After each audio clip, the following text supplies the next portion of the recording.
자, 워런 버핏 투자 1번 규칙 잘 아시죠? 절대로 돈을 잃으면 안 돼요. 그러니까 TSMC 좀 떨어질 가능성이 조금이라도 있다. 미중 무역 전쟁이 있다. 그런 종목 안 사요. 한국 전쟁이 가능성이 있다. 한국 때 달 안 옵니다. 그 다음 두 번째 원칙 뭔지 아세요? 첫 번째 원칙을 절대로 잊어버리지 마. 사업을 할 때 자기 목숨을 걸고 사업을 하는데 사업이 잘못하면 폐가 망신하고 주변에 다 망치는데 그게 10%의 위험 가능성이 있으면 그 사업 합니까? 그런 거 하면 안 됩니다. 주식은 그거보다 더하다는 겁니다. 사업은 자기가 하지만 주식은 다른 사람이 하는 회사를 평가해가면서 들어가는 거지 않습니까? 그러니까 그게 100% 확신이 없는 회사는 들어가지 마세요. 100% 확신이 있습니다. 워런 버핏 할아버지 아시죠? 오마하에서 네브라스카의 그 시골 마을 자기 고향 오마하에서 주총하시는 것도 아시죠? 해마다 봄에 하나요? 네.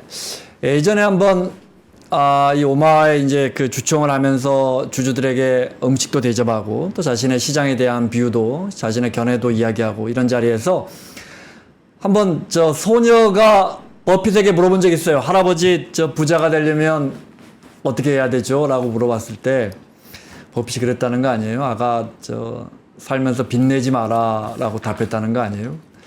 근데 우리 저 신용잔고가 20조 원이나 되죠, 우린. 자, 오늘 심층 인터뷰 워런 버핏 공부하겠습니다. 세한대 김대호 교수님 자리했습니다. 어서 오십시오. 네, 반갑습니다. 네, 오늘 또 얼마나 저 재밌게 이야기를 풀어나가 주실지 기대가 됩니다. 네. 콜라 아직도 많이 마신대요? 그 좀 쇼 아닐까요? 자기가 대주주니까? 저는 이 워런 버핏이 직접 콜라를 마시는 현장, 그것도 사흘 연속으로 매 끼니마다 콜라를 벌컥벌컥 마시는 현장에 여러 번 있었습니다. 그 주총을 특파원 하실 때 많이 가셨다면서요? 그렇습니다. 해마다 예. 가셨다면서요? 그리고 제가 네. 공부하던 그 고향 미주리 대학 출신 제가 네브라스카가 그 위에 있어요. 네, 네. 그래서 개인적으로 관심도 많았고 특히 그 워런 버핏이 터전을 내린 그 오마하가 미국에서는 경제적으로 굉장히 중요한 도시입니다. 네. 그러니까 미국의 경제 근대화가 된 게 이제 골드러시가 생기면서 그 사람들이 많이 서부로 넘어갔는데 차 타고 넘어가고 말 타고 넘어가기 너무 불편하니까 철도를 연결해야 되겠다 해서 그 철도를 연결한 사람이 에브라함 링컨 대통령이에요. 네. 그런데 그 철도에 이제 왼쪽에 세크라멘토라는 그러니까 캘리포니아의 주도, 거기서부터 오른쪽에 뉴욕까지 대륙 횡단 철도를 연결하는데 그 중간 경유지, 그러니까 각종 동서에서 건설을 해와서 어디서 만날 것이냐, 그 중간 기착지를 어딜 것이냐, 이것을 굉장히 가지고 많이 싸웠어요. 그 지역이 바로 그 워런 버핏의 고향인 네브라스카 오마하입니다. 네. 그래서 서쪽으로부터 온 철길, 동쪽으로 온 철길이 터널을 뚫고 해서 꽉 만난 곳이 오마하였고, 그러니까 우리나라는 뭐 대전역, 근데 미국은 땅이 훨씬 넓기 때문에 그 중간 기착지에 대부분 잠을 자게 되지 않습니까? 그래서 오마하가 고속도로가 본격화하기 전에 철도 시대에는 미국에서 가장 큰 도시였습니다. 오, 그래요? 네. 그렇습니다. 뭐 시카고 이런 데가 생기기도 전이에요.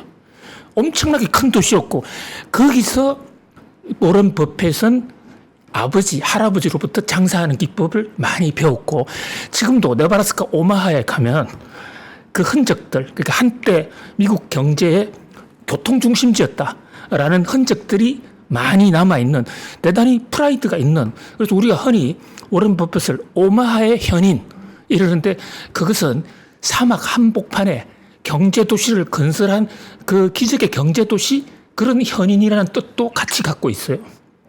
근데 하여튼 그분이 코카콜라를 계속 먹어서 사실 그 체육관에 약 한 3만 명 정도가 모여 있는 자리에서 본인이 이제 TV 중계가 되는 상태에서 질의응답을 받는데 많은 사람들의 질의가 콜라 왜 드세요? 콜라 먹고 오래 살 수 있습니까? 이런 질문이 많았어요. 근데 거기서 하는 얘기가, 자, 콜라는 어린애들이 좋아한대요. 그 논리가 아주 이상합니다.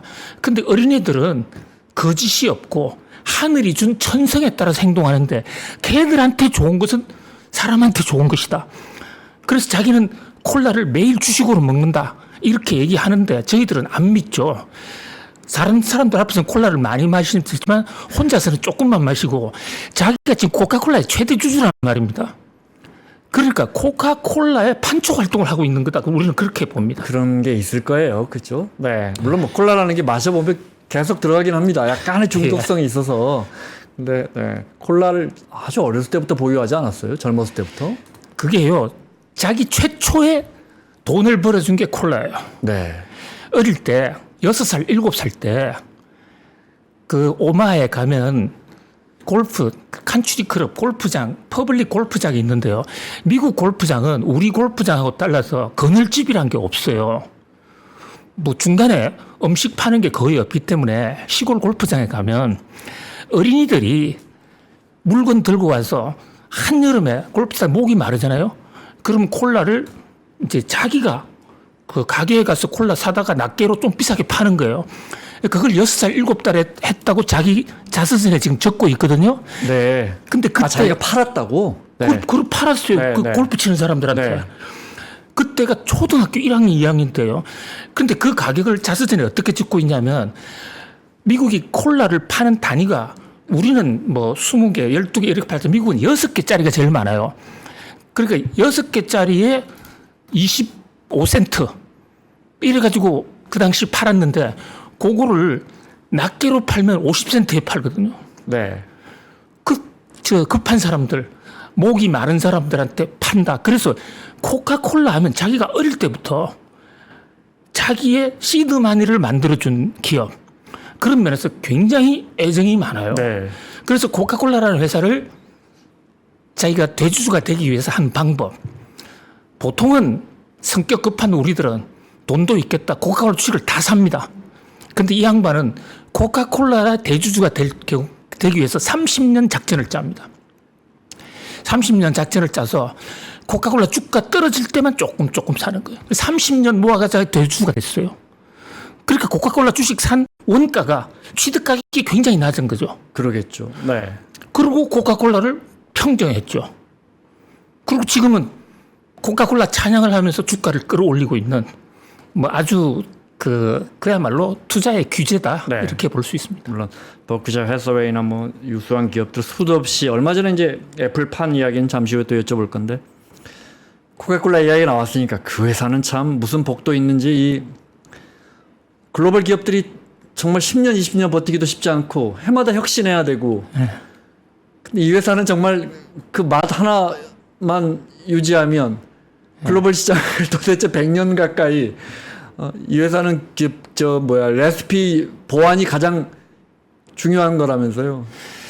예, 그래서 그 코카콜라의 신화도 네. 그저 이루어지지 않았습니다. 네. 사실 코카콜라가 남북 전쟁 때 남군 장교로 참전했던 한 약사가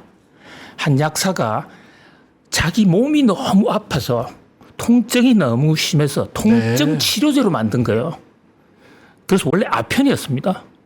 마약을 집어넣은 거예요.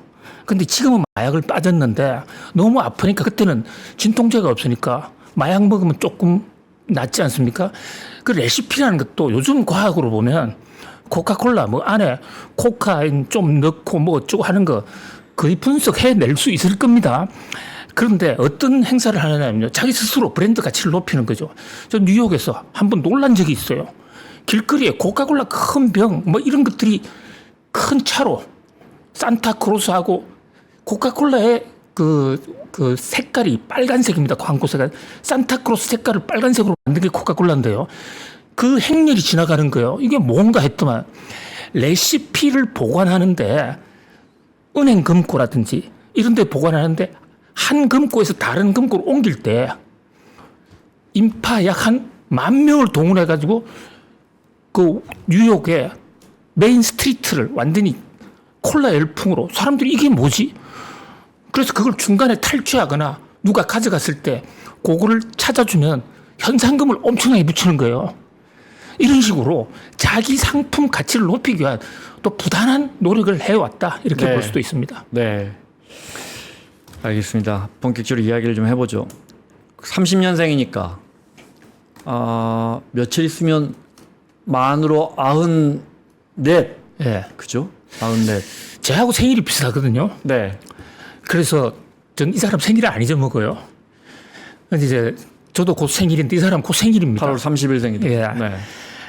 그런데 그 사람이 기자들하고 얘기할 때 자기를 1930년생이라고 부르지 말라고 그랬어요. 그 대목도 굉장히 인상적입니다. 그러니까 자기를 선전하고 자기를 어떤 상품화 시키는데도 비상한 재주가 있는 사람인 것이죠. 왜냐하면 born in 1930 그러니까 1930년 8월 30일생이 맞는데 자 자기는 태어나기만 30년에 태어났지 자기가 만들어진 거 made in 1929이라는 겁니다. 네.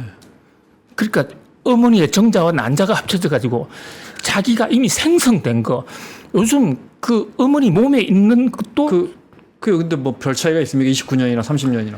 1929년이라는 해는요. 네. 대공황. 대공황. 아. 대공황이 와서 정말로 미국 어려웠습니다. 지금 인류 역사상 그렇게 처참한 공황이 없었는데 그 공황에 자기가 만들어진 것은 하나님이 자기를 보냈다는 겁니다. 그래서 공황을 해결하기 위해서 자기는 1929년에 잉태되었다. 1929년 잉태. 출생 1930년. 그런데 출생년도 얘기하지 말고 자는 잉태를 1929년이라고 얘기해달라. 기자도 직접 한 얘기예요. 그러니까 우리가 잊어버릴 수가 없잖아요. 자신을 상품화시키는 아주 놀라운 재주를 가지고 있다. 탁월한 재주가 있다. 예. 네. 그렇게 볼 수가 있습니다. 교수님 어떻게 보십니까? 워런 버핏이 어떤 투자자다 이렇게 정의하실 수 있겠어요? 한마디로 가치 투자다. 본인 스스로 자기는 가치 투자만 한다. 자, 이 대목 굉장히 중요한데요.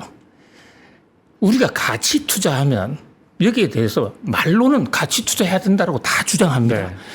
그런데 워런 버핏이 얘기하는 가치 투자가 뭔지를 잘 몰라요. 각자 자기 스스로가 가치가 높다.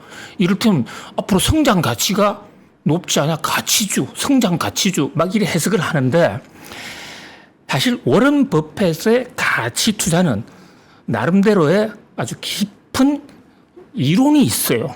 이것은 그의 스승 벤자민 그레이엄 박사가 만든 것이고요. 벤자민 그레이엄 박사가 가치 투자란 책, 흔히 좀 시중에 나가면 와이즈 인베스트라는 책이 있습니다. 우리말로는 현명한 투자자. 가치 투자를 얘기하려면 저는 이 주식 투자의 고전이라고 하는 벤자민 그레이엄 박사의 현명한 투자자라는 그 책을 좀 읽어봐야 가치 투자를 우리가 얘기를 논할 수가 있습니다. 자, 가치 투자는 여기서 두 가지 점을 강조를 드리고 싶은데요. 하나는 지금으로부터 한 수십 년 전까지만 하더라도 주식 투자를 할 때 지금 중국 주식처럼 중국 증시처럼 감으로 그냥 이거 잘 될 거야. 소문에 의해서 투자하는 사람이 굉장히 많았던 시절이 미국도 있었습니다. 그것을 오늘날에 이를테면 PER 지수, 주가 수익 비율 또는 PBR 지수, 우리 뭐 가치 투자하면 그거부터 밸류에이션 얘기하지 않습니까? 그렇게 밸류에이션 쪽으로 일단 한번 챙겨볼 수 있게 만든 최초의 PBR 지수 만든 사람이 벤자민 그레이엄 박사고. 그래요? 네. 그 밑에서 콜롬비아 대학 MBA를 거기서 공부를 했다고요. 공부만 한 게 아니라 벤자민 그레이엄 박사 밑에서 회사도 같이 다녔어요. 자, 그런데 그럼 가치 투자는 벤자민 그레이엄 박사나 버핏이 말하는 가치 투자는 PBR이나 PER, 밸류에이션 이론이냐? 그것도 아니에요. 밸류에이션 시대를 열었지만은 자, 이건 와이즈 인베스트라는 그 책의 한 챕터입니다는 제가 다양한 걸 다 말씀드리고 한 가지 중요한 것은 이 양반은 적정 마진율이라는 걸 많이 따지는데요. 수익이 안 나는 회사 절대 사지 마라. 여러 번 강조하고 있어요. 전망이 아무리 좋아도 수익 안 나는 회사 절대 사지 마라. 그리고 수익도 한 해, 두 해만 보지 말고 꾸준히 봐서 10년 동안 앞으로 상장 폐지가 돼 있다 하더라도 그 수익으로 회사를 끌어갈 수 있는 정도 그것이 가치 있는 회사다. 그러면서 지금 주가가 낮은 회사다. 그래서 그것은 지금의 PER 지수, PBR 지수하고 또 다른 거예요. 이 벤자민 그레이엄 박사와 워런 버핏이 본 가장 중요한 것은 얼마나 돈을 벌 수 있느냐입니다. 현재 가치의 자산이 얼마나 많으냐 이거 중요하게 생각하지 않아요. 왜냐하면 그것은 몇 년이면 다 까먹을 수 있고 요즘 뭐 성장주들 가치주들 투자한다고 그러면 투자했다가 안 나오면 하루아침에 다 물거품이 될 수도 있으니까 꾸준한 연도의 그 성장세를 보고 그것과 주식을 비교하라. 그래서 첫 번째 이 가치 투자 워런 버핏의 첫 번째 가치 투자 요건은 일단 지금 주가가 높은 회사 종목은 사지 말라는 겁니다. 주가가 높은 종목 안 삽니다. 그리고 주가가 낮은 종목도 무조건 사는 게 아니라 그 중에서 지금 실제로 수익을 많이 내고 있고 그 수익의 안정적 증가세가 앞으로도 유지될 수 있다고 확정적으로 자신할 수 있는 회사. 그 회사가 가치 투자다. 근데 이게 우리나라에는 가치 투자가 좀 사람마다 해석하는 맛 다 다른데 워런 버핏의 가치 투자하고는 다른 경우가 참 많습니다. 네. 그 가치 투자에 대한 분석이 정말 많죠. 전문가들마다. 그런데 그걸 좀 여쭤볼게요. 수익이 확정적으로 우리가 분석했을 때 이 기업이 정말 장기적으로도 계속 상당한 수익을 낼 수 있겠다 하는 기업 중에 주가가 낮은 기업을 산다. 그렇습니다. 그런 기업 중에 주가가 낮은 기업이 어디 있습니까? 이미 다 오르죠. 꼭 그렇지만도 않아요. 그걸 찾아내는 게 기술이겠죠. 그렇습니다. 그 찾아내는 여러 가지 기법을 네. 현명한 투자자라는 그 책에서는 설명하고 있는데 그 중에 하나가 이제 이런 거예요. 과거를 봐라. 과거를 봐서 어려울 때 과연 실적이나 좋을 때는 누구나 다 실적 흑자를 낸다. 어려울 때도 그것을 극복한 회사. 그 다음에 또 이제 이 양반의 특징 중에 하나는 CEO를 봐라. 네. CEO가 그동안에 쭉 회사를 거쳐오면서 얼만큼 수익을 냈느냐. 근데 이게 우리나라에는 100% 맞아 떨어진다고 보기는 어려워요. 우리나라는 CEO한테 오나들이 권한을 다 주지를 않잖아요. 네. 그런데 최근에 미국 같은 경우에는 그 스타벅스라는 회사의 CEO 하나 바뀌었다고 그날 주가가 20% 30% 올랐습니다. 시폴레에서 데려왔죠. 네. 그렇습니다. 그것은 미국의 CEO한테는 거의 전권이 다 보장되거든요. 그러면서 우리나라하고는 좀 다르지만 그런 거. 그 밖에도 가치 투자를 분석하는 수익성이 날 것이라고 확정적으로 알 수 있는 그런 여러 가지 다양한 안을 제시하는데 물론 그 버핏이나 벤자민 그레이엄 박사의 가치 투자론이 100% 옳다라고는 할 수 없지만 그 정신은 우리가 좀 배울 필요가 있다 이렇게 봅니다. 네. 따져보면 뭐 빚내서 투자하지 말라는 이야기 많이 했었고요. 그죠? 네. 네. 가치 투자 전에 지금 말씀하신 CEO 관련해서도 매우 예민합니다. 그죠? 어떤 경우에는 행동주의처럼 CEO 갈아치우는 경우도 있었어요. 지금도 계속 그렇게 일어나고 있습니다. 그렇게 하고 있죠. 네. 네. 테슬라 같은 기업 사지 않는 것도 오너 리스크하고 관련이 있다고 생각하십니까? 예를 들어 비아드는 샀는데 테슬라는 안 샀단 말이에요. 그렇습니다. 사실 비아디를 키운 게 네. 바로 지금 워런 버핏입니다. 비아디라는 회사 그거요. 과거에 워런 버핏이 비아디 주식을 살 때 아주 비틀비슷한 그냥 그 배터리 만드는 한 회사에 불과했고 그때 만드는 배터리는요. 비아디가 자동차용 배터리 만들지 않았습니다. 삼성전자 갤럭시에 들어가는 배터리 만드는 회사예요. 네. 그런데 그 비아디의 경영자, 배터리 산업의 장래 이런 걸 보면서 주가는 형편없이 낮았거든요. 20년 보고 들어간 겁니다. 20년 보고. 네. 그런데 비아디에서 빠져나왔지 않습니까 지금? 주식 계속 팔고 있거든요. 네. 지금 TSMC라는 대만의 유명한 세계 최대의 시스템 반도체 회사 주식도 팔고 있는데 왜 파느냐? 이 사람의 가치 투자론 관점에서 보면요. 간출이 리스크가 있다. 중국과 미국이 무역 전쟁을 할 수도 있다. 안 할 수도 있고. 그런데 만약에 붙었다면 TSMC가 폭망할 수도 있다. 그것에 대해서 이 양반은 가치론적인 점수를 아주 박하게 주는 거예요. 네. 그런 리스크 자기는 안 진다는 겁니다. 회사에 하고 많은 회사가 있는데 그런 회사 주식을 왜 사냐? 그래서 대만과 중국이 무역 전쟁의 조짐이 생길 때부터 TSMC와 비아디 주식을 팔아치웠습니다. 그런데 코카콜라 주식은 왜 사느냐? 이렇게 물었을 때요. 코로나가 오면 사람들이 수중에 돈이 없을 것이다. 그러면 고급 음료수 못 먹고 고급식 못 가는데 그러나 목은 칼칼하고 이러니까 콜라는 한 잔 마셔야 되지 않냐. 네. 네. 수요가 더 늘어난다. 그런데 그게 딱 맞아 들어갔거든요. 뭐 그런 이제 이런 것들이죠. 근데 여러 가지 조합해 보면 상당히 버핏이 얘기하는 가치 투자가 상당히 시사하는 바가 있다. 예를 들면 이 버핏이 한 1년 전에 네. 일본 무역 상사 주식들을 많이 샀습니다. 일본의 종합 상사. 네. 그래서 일본 주가가 많이 올라가고 그랬어요. 그때 사람들이 이게 리스크 있지 않느냐. 리스크를 자기는 부담하지 않는 거예요. 근데 일본은 엔화가 강세가 될 리스크가 있고 엔캐리 트레이드가 청산이 되면 주가가 떨어질 그런 위험도 있거든요. 일본 엔화가 올라가면 일본 기업들, 특히 무역회사들은 주가가 대폭락할 수도 있습니다. 그때 워런 버핏이 무슨 얘기를 했냐면 나도 그거 알고 있어. 그래서 나는 내 돈으로 일본 주식 안 사.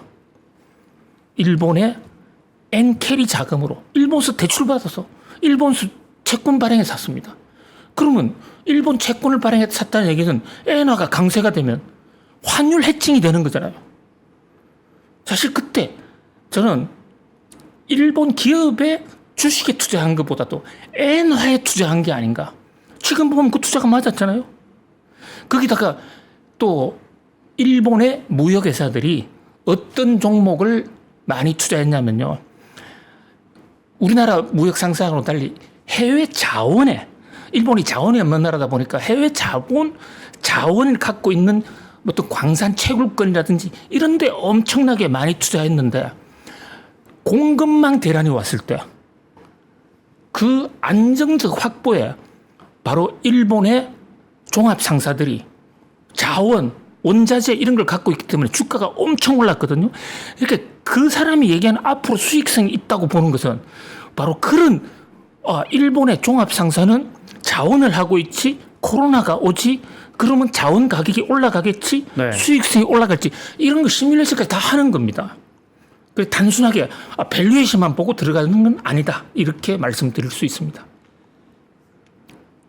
실패한 적도 여러 번 있었잖아요, 사실은. 그렇습니다. 워낙 오랫동안 투자를 했지만. 네. 대표적인 게 어떤 게 있습니까? 실패한 게 많이 있는데요. 이를테면 코카콜라 같은 데도 처음에 들어가서 네. 5년 내지 10년 동안에 이익 못 냈습니다. 그리고 지금 워런 버핏이 하고 있다는 회사, 워런 버핏의 그 지주회사가 버크셔 해스웨이인데 네. 그게 원래 버크셔라는 회사가 따로 있었고 해스웨이라는 회사가 따로 있었어요. 아, 네. 따로 있었는데 시총이 어마어마하게 큰 회사예요. 네. 근데 그 회사를 사 들어갔는데 10년 정도 걸려서 사 들어갔는데 그 회사 주식 사고 나서 엄청나게 주가가 떨어져서 고민 많이 했습니다. 네. 실패 많이 했죠. 근데 그 회사가 이제 미국의 섬유 산업이 끝나갈 때 주가가 막 떨어지고 있었어요. 그러니까 일단 밸류에이션이 낮은 기업이니까 한번 보자.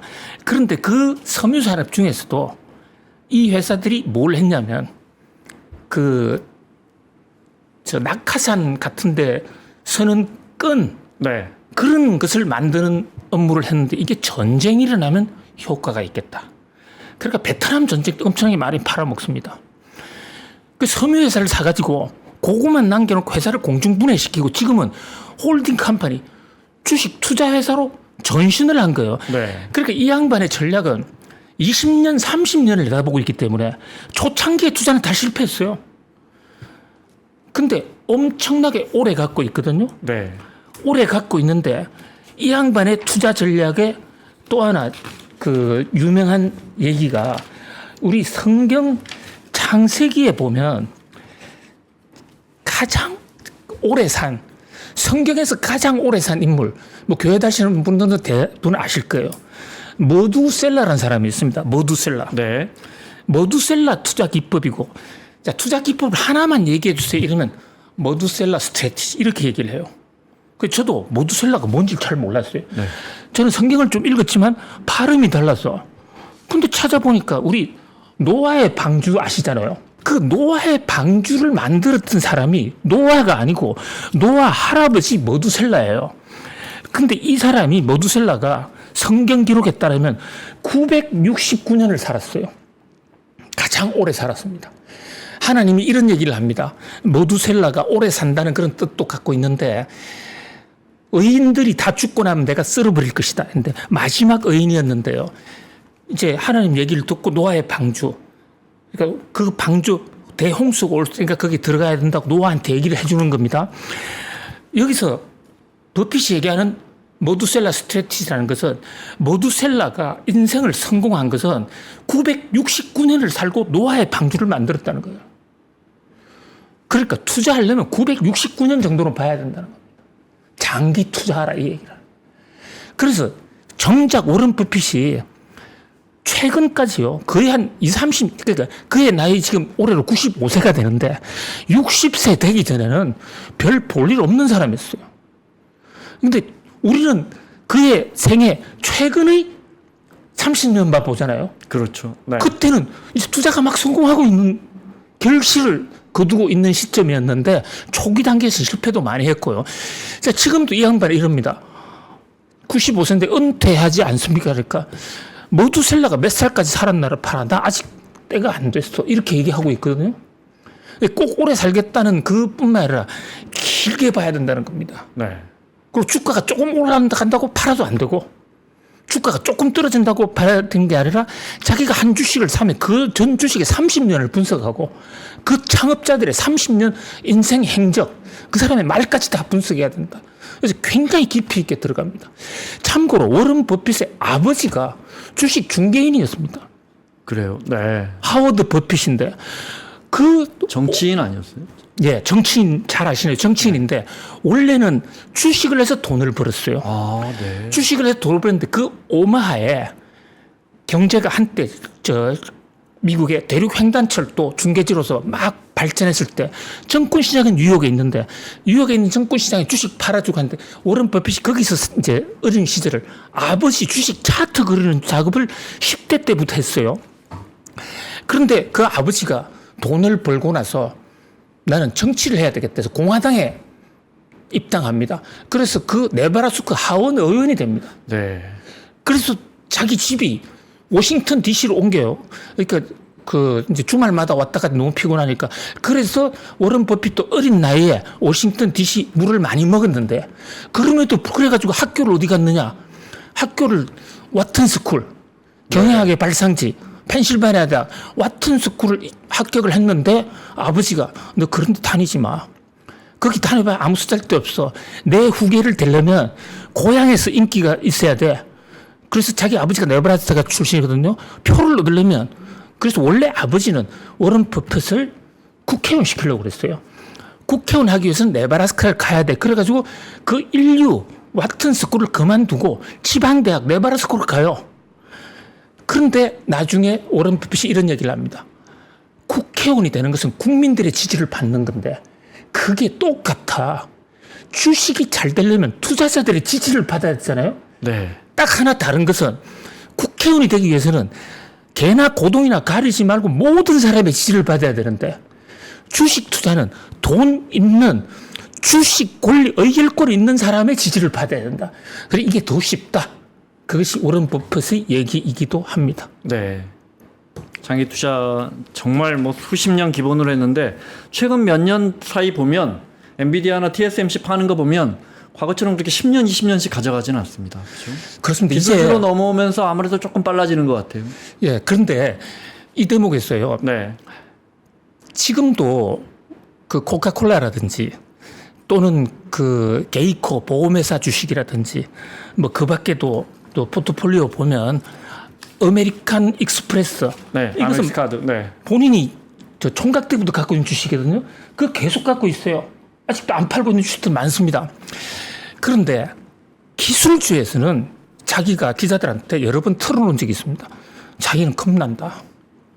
기술주 이것들 들어가서 재무제표를 보면 자기가 생각하는 가치 투자점 관점에서 보면 너무나 허황되고 밸류에이션도 우선 높고 거기다가 이게 성공하면 큰 성공이지만 망했을 때는 엄청나게 망하기 때문에 이 양반이 거의 1990년대까지는 그 기술주라는 것은 단 한 푼도 투자하지 않았어요. 네.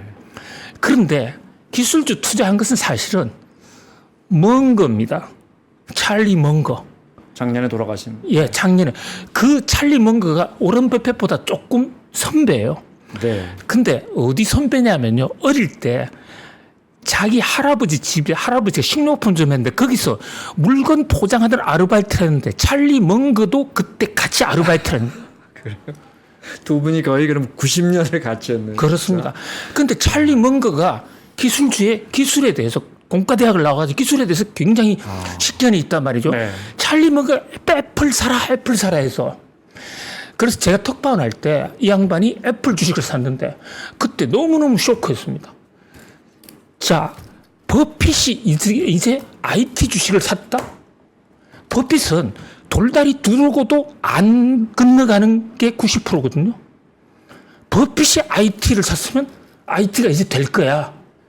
그러니까 난리가 난 적이 있는데 실제로 버핏이 이 IT 주식을 사고 나서 버블 닷컴이 온 겁니다. 저 닷컴 버블이 온 거예요. 마구 난리가 났어요. 네. 그런데 찰리 먼거가 이제 죽었고 찰리 먼거의 나이도 있고 죽기 전에도 건강이 안 좋았고 이렇게 혼자서 지금 기술주 투자하기가 겁이 나는 거예요. 그래서 저는 애플 주식도 지금 틈만 나면 팔고 있고 비아디라든지 TSMC 계속 파는 것은 찰리 먼거가 없는 상태에서 본인 스스로 하기가 굉장히 겁이 난다. 그런데 전통주 BOA, 아멕스, 코카콜라, 쉐브론, 뭐 무디스, 하인즈, 옥시덴탈 이런 주식은 지금 50년씩 60년씩 보유하고 있습니다. 사도회사나 전통 제조. 네. 네. 그래서 그 전략이 완전히 바뀐 것은 아니다. 찰리 먼거가 없으니까 기술주는 조금 자신이 없어 한다. 이렇게 볼 수 있겠습니다. 네. 근데 방금 말씀하신 그런 하인즈나 이런 회사들은 뭐 처음에 가치 투자 이야기하신 것처럼 수십 년 동안 지배력을 갖고 있으면서 계속 수익을 내는. 그죠? 그리고요, 또 하나 중요한 게 자기가 경영을 하면서 수익을 내도록 유도하는 거예요.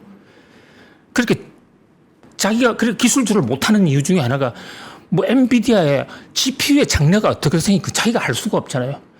근데 콜라의 장래는 자기가 안다는 거죠. 네.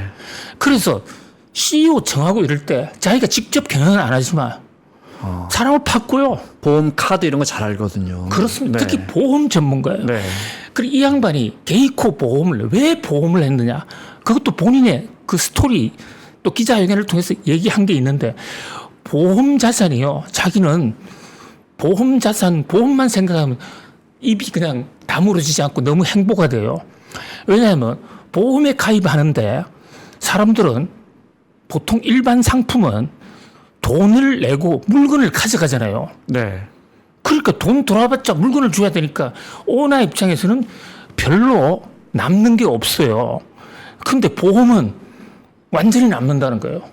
왜 남느냐면 보험료 내고 보험금을 가져가는 거는 지가 죽어야 가져가는 경우가 많잖아요. 특히 생명보험은. 네. 그렇게 죽기 전까지는 그 돈이 버크셔 해스웨이나 게이코에 쌓일 거 아닙니까? 그거로 자기는 투자한다. 그런데 이것을 보험회사를 시작한 게 벌써 60년, 70년 전인데 그때 자기가 뭐를 내다봤냐면 인간의 수명이 늘어날 거야. 보험 계리사들이 예상하는 것보다 인간 수명이 더 빨리 늘어날 거야. 네. 그러면 보험금을 더 늦게 주는 거죠. 그리고 인플레가 될 거야. 이런 것들이 가치 투자 분석의 수익률 판단의 근거가 됐다고 실제로 적고 있어요.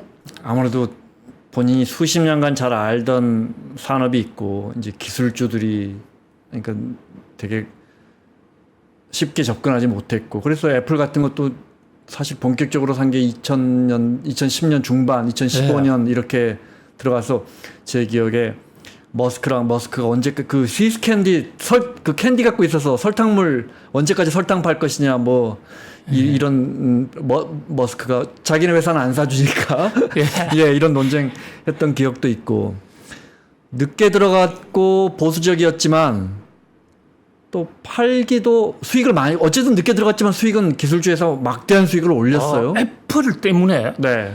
돈을 제일 많은 번 사람은요. 그 야도의 사장인 팀 쿡도 아니고 창업주 스티브 잡스도 아닙니다. 바로 버핏입니까? 버핏이 아, 그래요? 가장 성장률이 높았을 때 네. 버핏이 들어갔기 때문에 성장률이 더 높아졌겠지만 네. 애플이 월가에 뉴욕 증시에 시가총액 대장주, 상장주가 된 게 그렇게 오래 안 되거든요. 그 혜택을 가장 많이 누린 자가 바로 이 워런 버핏입니다. 그런 면에서 투자의 신이죠. 들어갈까 꼼지락꼼지락 늦었다 버핏은 왜 기술주에 투자하지 않나, 버핏은 왜 아마존이나 애플을 사지 않나 계속 하다가 늦게 샀단 말이에요. 그렇습니다. 근데 그때부터 정말 주가가 크게 올랐어요. 그런데 찰리 먼거가 그래 추천하고 이럴 때 자기는 그 전 애플의 20년, 30년사를 다 공부한 거죠. 그런 면에서 가치 투자는 가치 분석이다. 공부가 선행이 돼야 된다. 네. 그냥 오늘 엔비디아 좀 오르니까 사자. 엔비디아 사지 말라는 얘기 아니고 이런 것은 그 그레이엄의 현명한 투자라는 책에 보면 너는 투자가가 아니고 투기꾼이야. 그리고 그 사람은 인베스트먼트와 스페큘레이터, 투기를 분명하게 구분합니다. 그리고 투기도 필요하지만은 자기는 투기꾼에 대해서는 가르칠 게 없다. 우리는 투자를 한다. 투자의 기본은요. 자, 워런 버핏 투자 1번 규칙 잘 아시죠? 절대로 돈을 잃으면 안 돼요. 네. 투자해서 돈 잃으면 안 됩니다. 그래서 버크셔 해스웨이를 사가 20년간 적자가 났는데 끝까지 해서 결국은 돈을 얻었습니다. 그러니까 TSMC 좀 떨어질 가능성이 조금이라도 있다. 미중 무역 전쟁이 있다. 그런 종목 안 사요. 한국 전쟁이 가능성이 있다. 한국 때 달 안 옵니다. 한국에 대구택이라는 회사를 샀던 적이 있어요. 예전에 포스코도 좀 사고 뭐 네. 그랬던 것 같습니다. 그때 네. 농담삼아입니다. 전쟁이 일어나도 설마 대구까지 오겠어? 그 얘기는 무슨 얘기냐면요. 보통 사람 우리는 전쟁 리스크 뭐 일어나겠어? 그러지만 그 사람 눈에는 리스크를 해지하는 거예요. 그것 하나를 보는 거예요. 가능하면 그런 나라 왜 사? 일본이 더 안전하잖아? 그래서 코로나 때 일본으로 간 거고, 그런 면에서 가치 투자에서는 위험을 배제하는 것인데, 이 양반의 첫 번째 원칙이 절대로 잃지 마라. 네. 한 푼이라도 잃지 말라는 거예요. 그 다음 두 번째 원칙 뭔지 아세요? 그 첫 번째 원칙 잊지 말라는 거 아니에요? 첫 번째 원칙을 절대로 잊어버리지 마라. 한마디로 투자해서 조금이라도 잃을 가능성이 있으면 그것이 나중에 얼마나 돈이 된다 하더라도 이런 얘기 합니다. 심지어 그 서성 벤자민 그레이엄 박사가요. 아니 책에서 사업을 할 때 자기 목숨을 걸고 사업을 하는데 사업이 잘못하면 폐가 망신하고 주변에 다 망치는데 그게 10%의 위험 가능성이 있으면 그 사업 합니까? 그런 거 하면 안 됩니다. 특히 돈이 없이 시작하는 사람들. 그럼 거의 99% 확실하다고 하는 사업에 들어가는데 주식은 그거보다 더하다는 겁니다. 주식 들어가는 사람은 사업은 자기가 하지만 주식은 다른 사람이 하는 회사를 평가해가면서 들어가는 거지 않습니까? 그러니까 그게 100% 확신이 없는 회사는 들어가지 마세요. 100% 확신이 있어요. 우리가 결혼할 때도 그렇지 않습니까? 배우자를 만날 때 100%라고 저거 믿으면 이사 결혼을 저는 한다고 해서 지금 저 부인하고 내가 결혼했어요. 그게 한 50%는 괜찮을 것 같은데 이러면 결혼 못하죠. 자기 목숨이라고 생각해요. 그런 면에서 제 가치 투자를 좀 새롭게 봐야 된다. 이런 말씀 드리고 싶습니다. TSMC도 좀 먼저 팔았고 엔비디아는 올해 1분기에 나갔더라고요. 근데 2분기에 뭐 정말 많이 올랐잖아요. 네. 그러니까 뭐 어떻게 보면 이제 우리 같은 보통 사람이 보면 그 시점을 놓친 건가 싶기도 하지만 조금이라도 가격이 높다 이런 판단이 들면 자기가 보수적으로 접근하는 것 같아요. 아주 보수적으로 절대 손실을 내지 않겠다. 그렇습니다. 네. 그래서 엔비디아가 잘 될 가능성도 있지만 잘 안 될 가능성도 여전히 있는 거거든요. 그렇다면 자기가 예측한 수익보다 더 높았다면 정리하시는 거죠. 네. 가치 투자와 장기 투자가 가능한 건 사실은 자본력이잖아요. 거대 기업군을 갖고 있으니까. 정말 이만큼의 수익이라도 이게 장기적으로 보장된다. 그러면 10년, 20년 갖고 있는 제가 읽은 것 중에 시거벗 담배꽁초 그 뒤에 이 버려진 담배꽁초도 다시 피우면 요만큼 피울 수 있잖아요. 그렇습니다. 그 정도의 가치가 남아있다면 사서 장기 보유한다. 바로 그것입니다. 네. 개인 투자자 입장에서 질문을 드리자면 우리 개인 투자자가 이제 뭐 1,000만 원, 2,000만 원 투자하는데 사실 그렇게 5년, 10년 기다린다는 게 이만큼의 그 피거벗 그게 베네핏을 얻겠다고. 예. 사실은 모든 말씀을 다 우리가 공감하지만 쉬운 일은 아닙니다. 그렇죠. 그래서 네. 가치론적 관점에서 거의 99%의 확률이 있는 종목만 일단 5년간은 사라. 네. 그러니까 주식 투자 경험이 없는 사람이 개인 투자자가 매우 그 가치 변동이 높은 종목 함부로 들어가는 거 아니다. 그 사람들은 그렇게 주장을 하고 특히 이제 초기에는 채권, 국채 이런 걸 많이 추천을 해요. 그러다가 좀 알면 들어가라. 그리고 알아도 포트폴리오를 해서 확실한 주식 90%, 그 다음에 좀 리스크 높은 종목은 10%. 네. 그러니까 계정도 따로 분리해라. 그래서 투기도 한번 해봐라. 그러나 기본적으로는 확실한 종목. 그래서 확실한 종목을 어떻게 잡느냐. 확실한데요. 주가가 낮게 평가되어 있는 종목들도 왕왕 있어요. 그러니까 뭐 생계와 관련된 종목이라든지. 뭐 그런데 이제 그게 우리가 초보자로서 발견하기가 굉장히 어려우니까 그것을 그 과거의 통계 여기서 분석을 엄청나게 하라. 그런 충고를 하고 있습니다. 네. 애플 팔고 공교롭게 시장이 한번 크게 출렁이면서 애플이나 뭐 나스닥이 아주 급락했고 지금은 이제 상당 부분 다시 만회를 했지만 물론 뭐 고점까지는 못 올라갔지만 그러면서 또 다시 야, 이 할아버지 정말 대단하다 이런 시장의 평가가 있었어요. 그건 어떻게 보십니까? 그게요. 애플의 주가가 떨어진 시점이 올 초에 많이 떨어졌는데 그때 이미 버크셔 해스웨이에서 주가를 조금씩 내던지던 시점입니다. 우리가 증권시장에 공시하는 것은 분기 말에 네. 분기 말에 공시를 하니까 그 매각 시점에는 우리가 알 수가 없는 거예요. 지나고 보면 애플 주가가 떨어졌던 이유 중에 하나가 버핏이 던지고 있었기 때문이에요. 뭐 그런 거. 그 다음에 이 버핏이 또 주식을 매각할 때도요. 지금 BYD 주식도 한꺼번에 절대 안 던집니다. 네. 어느 정도 애플도 올랐다. 지금 많이 갖고 있습니다, 여전히. 지금도 네. 왜 반 이상 갖고 있어요. 네, 반 정도 팔았을 겁니다. 예. 네. 그러니까 계속 팔아도 아까 말하는 그 몇백 년 전략을 세워서 팔고 네. 코카콜라 하나를 사는데요. 아까 말씀드린 20년, 30년 계속해서 주가가 낮을 때만 기다려가 조금 사들어가지고 1등 주주까지 됐으니까 그 끈기 네. 969세까지 산다는 그 전략 뭐 대단한 끈기라고 볼 수가 있죠. TSMC 사면서 왜 삼성전자는 안 샀대요? 어차피 기술주에 대해서 보수적인 건 알지만 왜 이런 사면서 삼성전자는 안 사죠? 그게 2022년 유명한 사건인데요. 네. 이제 그때 특히 우리나라 투자자들, 우리 기자들도 오마하에 갔을 때 아니 반도체 1등이 삼성전자인데 왜 삼성전자를 안 사느냐?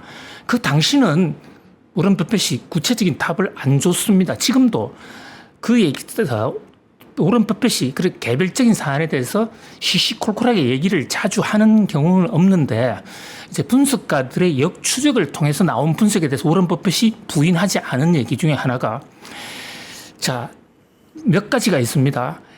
우리는 삼성전자가 지금으로부터 3년 전에 반도체 1등이라고 알았지만 사실 삼성전자의 반도체 1등은 독점적인 게 아니었습니다. 무슨 말씀이냐면 삼성전자가 1등한 것은 메모리 부분이에요. 네.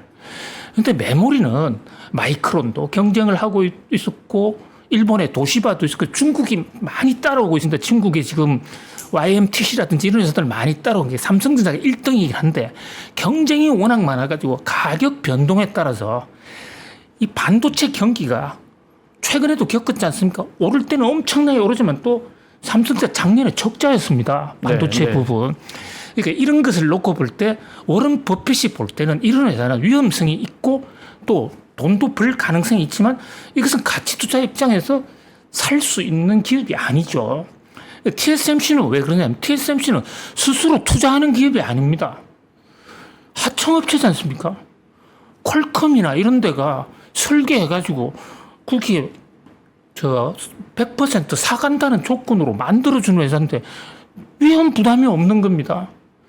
거기다가 인텔이 그 2000년대 초반부터 시스템 반도체를 이제 포기해버렸고 네. CPU 쪽에만 매진하니까 그렇다고 삼성전자가 시스템 반도체를 좀 했지만 TSMC의 적수가 안 됐거든요. 그러니까 TSMC 여기는 그냥 앉아서 헤엄칠 수 있구나.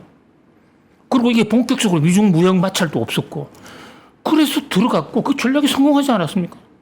그런 면에서 지금 뒤늦게 생각해 보면 뭐 다시 그런 세상이 오더라도 오런 버핏은 TSMC를 샀을 것이다. 리스크가 없고 네. 그리고 가격 변동이 심하지 않은 시스템 반도체는 물량을 확보하지 않습니까? 그리고 미국의 상장이 AMD로 예탁 정서 ADR로 상장되어 있는 회사고 거기다가 그 미국서 TSMC의 미래를 예측 가능해요. 왜냐하면 그 TSMC에 발주를 주는 반도체 설계 회사들이 모조리 미국에 있거든요. 퀄컴, AMD 뭐 그 밖에도 무슨 브로드캄 뭐 전부 그 회사들이 TSMC에 발주를 주는데 거기 정보를 가만히 보고 있으면 그 회사들 설계가 잘 되면 TSMC 공급이 늘겠다. 그런데 메모리 반도체는요. 수요 공급 예측을 삼성도 잘 못합니다. 워낙 변동성이 크고 네. 네. 뭐 그렇기 때문에 당연히 시스템 반도체로 갔고 그게 성공했다. 이렇게 판단하고 있습니다. 애플 주식 팔고 화장품 주식 사면 정확하게는 화장품 유통 우리로 따지면 뭐 올리브영 뭐 이런 계통이라면서요. 이런 예. 주식 사면서 또 우리 관련 주식들까지 또 들썩들썩했어요. 이런 건 어떻게 보세요?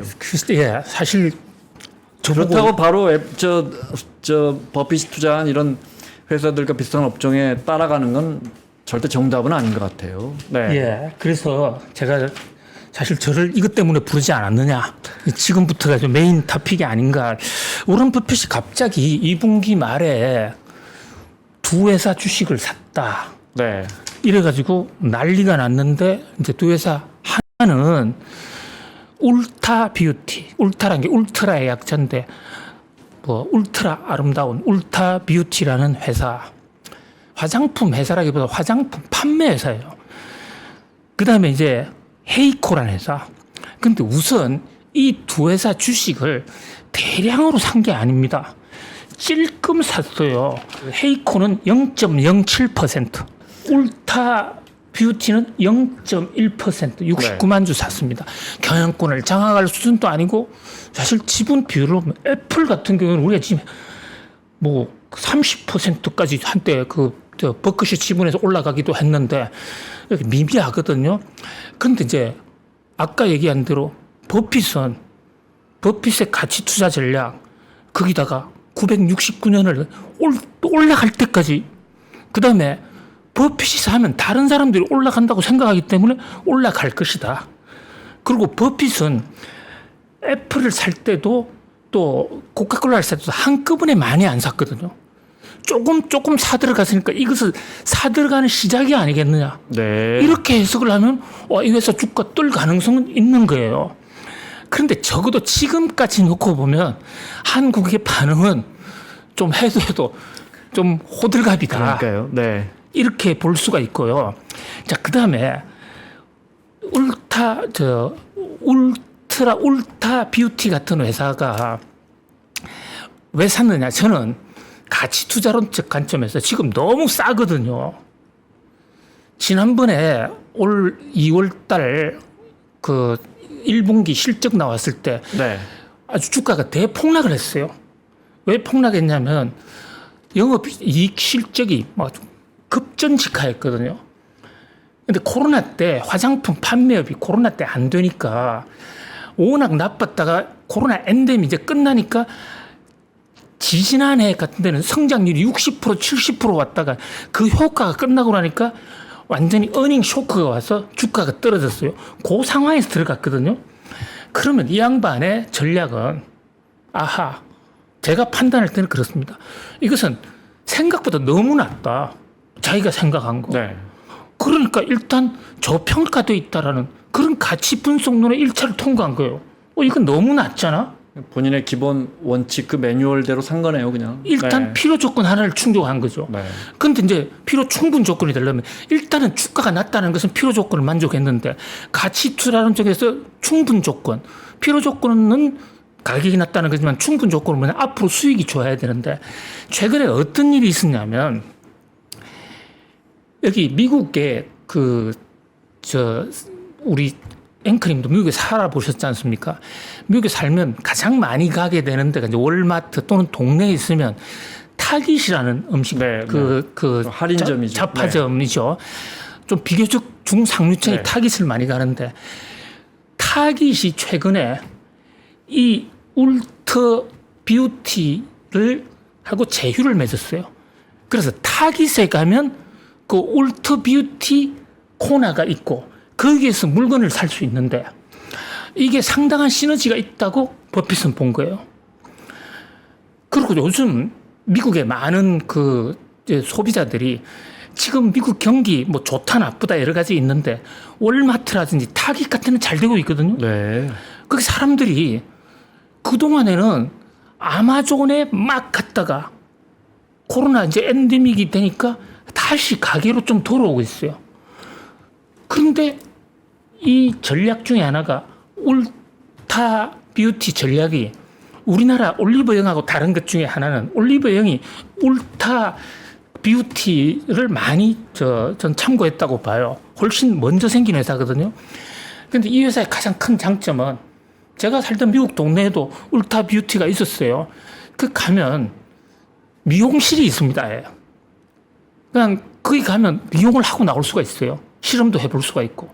그런 다양한 어떤 그것이 MD 전략이라 해서 머켄다이징 디자인. 네. 이 전략이 상당히 좋은 회사예요. 그러니까 버핏이 볼 때 남자들도 화장하고 있고 그리고 지금 이 울타 뷰티가 아마존하고 한판 붙겠다고 그러고 있습니다. 화장품에 그동안에 아마존이 좀 강세였는데 타깃하고 힘을 합쳐가지고 한판 붙더래. 그러니까 좀 호재가 있다라고 본 것 같은데 그러나 지금 버핏 연세가 95세, 6세잖아요. 앞으로 20년 투자할 수 있겠습니까? 좀 성급한 게 아니겠느냐. 네. 뭐 길고 짧은 것은 알 수가 없고 그럼 버핏 만나봐야 되는데 버핏 이런 얘기 안 해줍니다. 애플 현금화 수익화하면서 현금이 한 370조 우리 돈으로 그 정도 지갑에 남아 있나 봐요. 또 이제 언론에서는 앞으로 좀 경기가 안 좋을 것으로 내다보는 게 아니냐. 이 해석은 어떻게 보십니까? 예, 지금 뭐 적어도 버핏은 왜 지금 자꾸 주식을 파느냐. 애플은 찰리 먼거가 간 이후에 좀 걱정도 되겠지만 그것보다는 경기 불황이 올 수도 있다라는 그런 어떤데 좀 하나의 투자를 하고 버핏이 있다. 한 말 중에 현금 서랍에 넣어놓는 것도 투자다. 그 말도 그렇습니다. 네. 우리가요 IMF 때 돈 번 사람들 경제 대부분 큰 부자들은 위기 때 돈을 법니다. 위기가 되면요 땅값도 싸지고 부동산 가격은 특히 싸지는데 그때 그 부동산은 누가 살 수 있느냐? 현찰을 가지고 있는 자만이. 그래서 현찰 장사하는 사람들 그때 많이 부자가 됐습니다. 네, 네. 그래서 버핏은 이렇게 경기 침체가 온다라고 단정하진 않아도 조금이라도 가능성이 있다 그러면 돈을 빼놨다가 경기 침체 오기를 기도하고 있다. 저는 이렇게 봅니다. 알겠습니다. 마무리해야 되는데 만으로 이제 94살 우리 나이로는 이제 뭐 교수님은 개인적으로 버핏의 94년 인생에서 제일 배우고 싶거나 뭐 부러운 거 하나 추려 보신다면요. 어떤 게 있을까요? 가정 생활하고 특히 부인과의 만난 거. 네. 뭐 그래서 저도 버핏의 한 90%를 따라가고 있습니다. 와이프한테 만족하고 살고 있으니까요. 정말 좋은 여자를 만났습니다. 톰슨이라는 연인인데요. 네. 네브라스카 대학의 기숙사에서 자기 여동생의 룸메이트인데 다 조사해보고 여동생을 통해서 4년간 조사해보고 만난 겁니다. 같이 투자한 거예요. 근데 이 여인이 목 믿음직스럽고 그 가정을 모든 걸 챙겨줬고 특히 버핏이요. 애들을 교육을 시킬 때 자기는 재벌이지만 애들한테 돈 안 주고 키웠거든요. 네. 그것을 부인이 다 이해해주고 불편한 생활을 다 감내해주고 그리고 가장 버핏이 행복했다고 뉴욕 정치에서 평을 듣고 있는 것은 이 부인이 나이가 드니까 우리의 같이 있는 것보다도 각자 열심히 좀 사는 게 좋지 않을까? 당신은 계속 뉴욕 가 돈 벌어. 나는 샌프란시스코 가서 내 어릴 때 못해봤던 음악을 할래. 그러면서 이혼을 제안을 했어요. 네. 그리고 이제 이혼을 해서 재산 분리하고 갔는데 가면서도 당신 건강이 중요하잖아. 내가 하나 본 여자가 있어. 그래 요리사 하던 여자를 딱 데려와가지고 버핏의 와이프로 해주고 톰슨은 떠나요. 네. 근데 톰슨이 또 죽었습니다. 그 재산이 또 유산이 자기 자식들한테 다 돌아왔습니다. 투자보다도 더 훌륭한 건 자식도 잘 키웠고 정말 부부 간의 그 사랑은 아주 네. 각별했다. 톰슨이 죽으면서도 유언할 때 우리 남편을 진짜 소개시킨 그 남편 건강을 위해서 요리사를 부인으로 책정을 해 준 것입니다. 유명한 이야기죠. 네. 그렇습니다. 자, 마무리하겠습니다. 김대호 교수님과 함께 최근에 이제 애플을 팔면서 화제가 됐는데 94살의 워런 버핏 우리 공부해봤습니다. 오늘 말씀 고맙습니다. 감사합니다.